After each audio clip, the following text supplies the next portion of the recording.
تو جناب بات ہم یہ کر رہے تھے کہ موبائل سیٹس کی سنیچنگ کا واقعہ ڈاکٹر صداقت علی بتا رہے تھے کہ ان کے ساتھ خود کے ساتھ پیش آیا اور یہ لاسٹ جمعے کو ہوا. تو صداقت بھائی آپ نے ذکر نہیں کیا جب لاسٹ جمعے کو آپ کے ساتھ ہوا اور آپ نے سیٹرڈے کو میرے اس وقت تو میں گریف ریکوری پروسیس میں سے گزر رہا تھا نا. جب آپ کا کوئی نقصان ہوتا ہے تو آپ کو اس نقصان کو صدمے کو نپٹانا ہوتا ہے, جس کے لیے میں نے بہت سے دوستوں سے بات کی, پھر انہوں نے مجھے مشورے دیے, پھر ہم نے باتیں کی, پھر ہم یہ ڈسکس کرنے لگے کہ is it a money problem اور is it a people problem.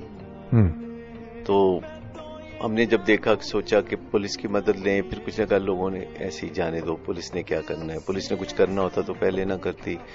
پھر سوچا کہ کیسے اس کا آپ کچھ کہ آفٹر میتھ کیا کریں. ایک تو ان کا وہ جو نمبر ہوتے ہیں وہ جس کی وجہ سے آئی ایم نمبر وہ بند کرا دیے, تو وہ ختم ہو گیا معاملہ, کو ناکارہ کرا دیا. اس کے بعد میرے ذہن میں تھا کہ ایک جرم ہے تو اس کا آفٹر میتھ تو یہ ہے کہ مجرم پکڑے جائیں.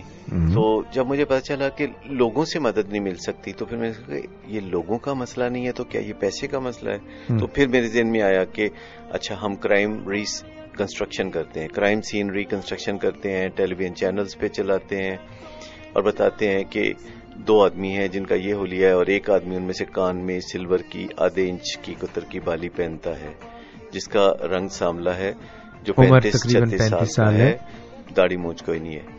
اچھا اب آپ مجھے بتائیے اس شہر میں اگر ہم یہ کہتے ہیں کہ 10 لاکھ روپیہ انعام ملے گا اس بندے کو جو ہمیں ان دونوں میں سے کسی ایک تک پہنچا دے, 10 لاکھ روپے پروبیبلی وہ کان میں جو بالی والا جو پیچھے بیٹھا تھا اس تک پہنچا دے, تو آپ کا کیا حال ہے؟ لاہور میں یا پاکستان میں ہو سکتا ہے وہ کراچی سے آئے ہوں, کراچی واپس چلے گئے ہوں, تو کتنے لوگ ہوں گے جو کان میں دائیں کان میں سلور کی آدھے انچ کی قطر کی بالی پہنتے ہوں گے اور ان کی عمر 35-36 سال ہوگی اور وہ رنگ سانولا ہوگا اور ان کی داڑھی مونچھ نہیں ہوگی, 20,000 اور وہ موٹر سائیکل پہ چلتے ہوں گے.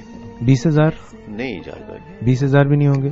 دیکھیے کان میں بالی والے 20,000 ہو سکتے ہیں, لیکن جب ہم اس میں 35-36 سال کی تقریباً عمر ڈالتے ہیں تو یہ ڈراسٹیکلی گر جاتا ہے نمبر, یہ ہو سکتا ہے کہ 2,000 رہ جائے. جب ہم یہ کہتے ہیں کہ یہ رنگ سانولا تھا, داڑھی مونچھ کوئی نہیں تھی, موٹر سائیکل پہ چلتے, تو گرتے گرتے یہ کوئی 10-20 رہ جاتے ہیں. اور موبائل سنیچنگ کرتے ہیں, اگر موبائل سنیچنگ کرتے ہیں, اب آپ کہیں گے کہ جی لوگوں کو کیا پتا کہ وہ موبائل سنیچنگ کرتے ہیں, تو کچھ لوگوں کو تو پتا ہے. کون؟ جن کو وہ موبائل بیچتے تھے, جن کے ساتھ وہ یہ سٹوری شیئر کرتے تھے معصومیت میں کہ ہم یہ دیکھو کتنا اچھا کام کر رہے ہیں, تو کچھ لوگوں کو تو پھر بندہ اپنا کارنامہ بتاتا ہے نا, جو اپنے جیسے ہی بھائی بند ہوتے ہیں. بالکل ٹھیک. تو وہ جو موبائل چوری کے خریدنے بیچنے والے, یہی کام کرنے والے, تو وہ یہ تو نہیں کہ ان کو کوئی غرض ہوگی کہ ان کو بچائیں, ان کو تو پیسہ چاہیے. تو اگر ہم جیسا کہ میرا پروگرام ہے یہ اناؤنس کر دیں کہ 10 لاکھ روپے انعام ملیں گے کیونکہ it is a money problem, ٹھیک, لوگوں کے حوالے سے تو مجھے پتا ہے کہ اگر میں پولیس کو کہوں گا تو وہ ایسے ہی کسی کو ادھر پکڑ کسی کو ادھر پکڑ کچھ کاروائی ڈال کے ختم کر دیں گے, تو میں پکڑ کے خود ہی کیوں نہ یا پولیس کو فیسیلیٹیٹ کیوں نہ کروں کہ ان تک پہنچ جائیں. And if it is a money problem تو پھر یہ پیسے سے ہی حل ہوگا نا. ٹھیک. تو اب جس سے بھی میں بات کرتا ہوں سب سے پہلے اس کے ذہن میں آتے 50-60 ہزار روپے کے نقصان پہ 10 لاکھ. تو میں نے کہا وہ نقصان خالی نہیں ہے, وہ دل پہ بوجھ ہے, اور اپنے دل کا بوجھ کم کرنے کے لیے اگر آپ پیسہ خرچ کر سکتے ہیں تو کیوں نہیں. اور پھر اس میں سے بہت کچھ بہتر اس سوسائٹی کے لیے بھی نکلے گا. بہت لوگوں کو ایجوکیشن ہوگی کہ گاڑی چلتی ہو تو دروازے بند رکھنے چاہیے, موبائل کا استعمال چلتی گاڑی میں ہونا ہی نہیں چاہیے, یا اس طرح کی بہت ساری باتیں. تو گاڑی چلاتے ہوئے 100% توجہ اپنے اور دوسرے لوگوں کی سیفٹی پر دینی چاہیے کہ آپ کی گاڑی سے کسی کو نقصان نہ پہنچے, کسی کی گاڑی سے آپ اور گرد و پیش میں کیا ہو رہا ہے, اور آپ کہیں اچانک کوئی ایسا کام نہ کر بیٹھیں کہ جس سے کہ دوسرے کسی کو نقصان پہنچے.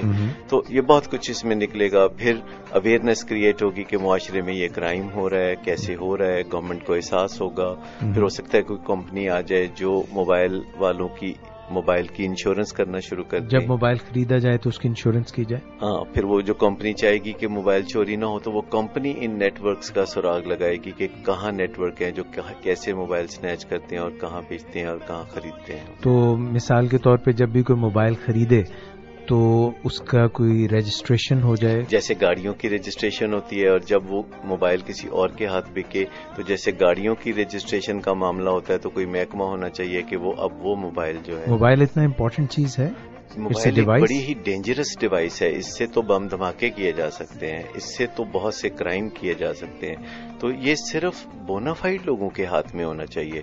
یہ جو پاکستان میں 9 کروڑ لوگوں کے ہاتھ میں موبائل ہے، یہ ان میں سے زیادہ تر کو تو اس کی کوئی ضرورت ہی نہیں ہے، اور بہت دیکھ بھال کے لوگوں کو یہ وائرلیس ہے۔ پاکستان کے قانون کے تحت بھی جو وائرلیس ڈیوائس ہے وہ ہر آدمی کا استحقاق نہیں ہے۔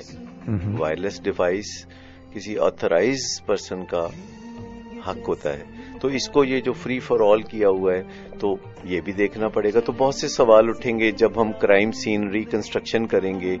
ہم نے وہ 2 لڑکے بھی ڈھونڈے ہیں جو ان سے ملتے جلتے ہیں، جو بالکل ایگزیکٹلی ویسے دکھتے ہیں، کیونکہ میری میموری فوٹوگرافک ہے تو میں نے پورا میرے ذہن میں ان کی تصویر نقش ہے، تو اس کو ہم ریکنسٹرکشن کریں گے، چینلز پہ چلائیں گے، 10 لاکھ کے انعام کو عام کریں گے، تو پھر یقینی طور پر آہستہ آہستہ فوکس جو ہے وہ ان 2 پہ آ جائے گا، اور ان کے ارد گرد کوئی بھی انعام کی وجہ سے ان تک رسائی دے۔ تو جناب، آج کے پروگرام میں ہم بات کر رہے تھے، آغاز کیا تھا پیپل پرابلم اور منی پرابلم، کہ جب بھی کوئی مسئلہ سامنے آتا ہے تو یا تو وہ انسانوں کی وجہ سے مسئلہ ہوتا ہے، یا پیسوں کی وجہ سے ہوتا ہے، یا پھر دونوں وجہ سے ہوتا ہے۔ ہمیں یہ اینالائز کرنا پڑتا ہے کہ مسئلہ کہاں پہ ہے۔ جب ہم اس مسئلے کو لے کے چلیں تو یہاں سے ہمیں یہ پتہ چلی کہ ہم 13 اگست کو 14 اگست سامنے ہے، رمضان المبارک کا مہینہ، یہ بات کرے جو ڈاکٹر صداقت نے ہم سے شیئر کی کہ کس طرح سے ان کے موبائل سنیچ ہوئے۔ ہم لوگوں کے ساتھ، فیملی میں کسی نہ کسی کے ساتھ یہ واقعات پیش ہوتے رہتے ہیں، ہم اس کو نظر انداز کر دیتے ہیں کیونکہ کوئی نتیجہ حاصل نہیں ہوتا، مگر پھر بھی ہمیں یہ سوچنا چاہیے اور دیکھنا چاہیے کہ اس کا کیا نتیجہ ہم نکال سکتے ہیں۔ انشاءاللہ اگلے پروگرامز میں بھی اس کے متعلق بات کریں گے۔ کل آپ سے ملاقات ہوگی 1 سے 3 بجے کے درمیان میری، ڈاکٹر اعجاز قریشی کو اجازت دیجیے ابھی، اور ڈاکٹر صداقت علی کو بھی۔ انشاءاللہ کل آپ سے میری ملاقات ہوگی، تب تک کے لیے اپنی دعاؤں میں یاد رکھیے گا۔ اللہ حافظ۔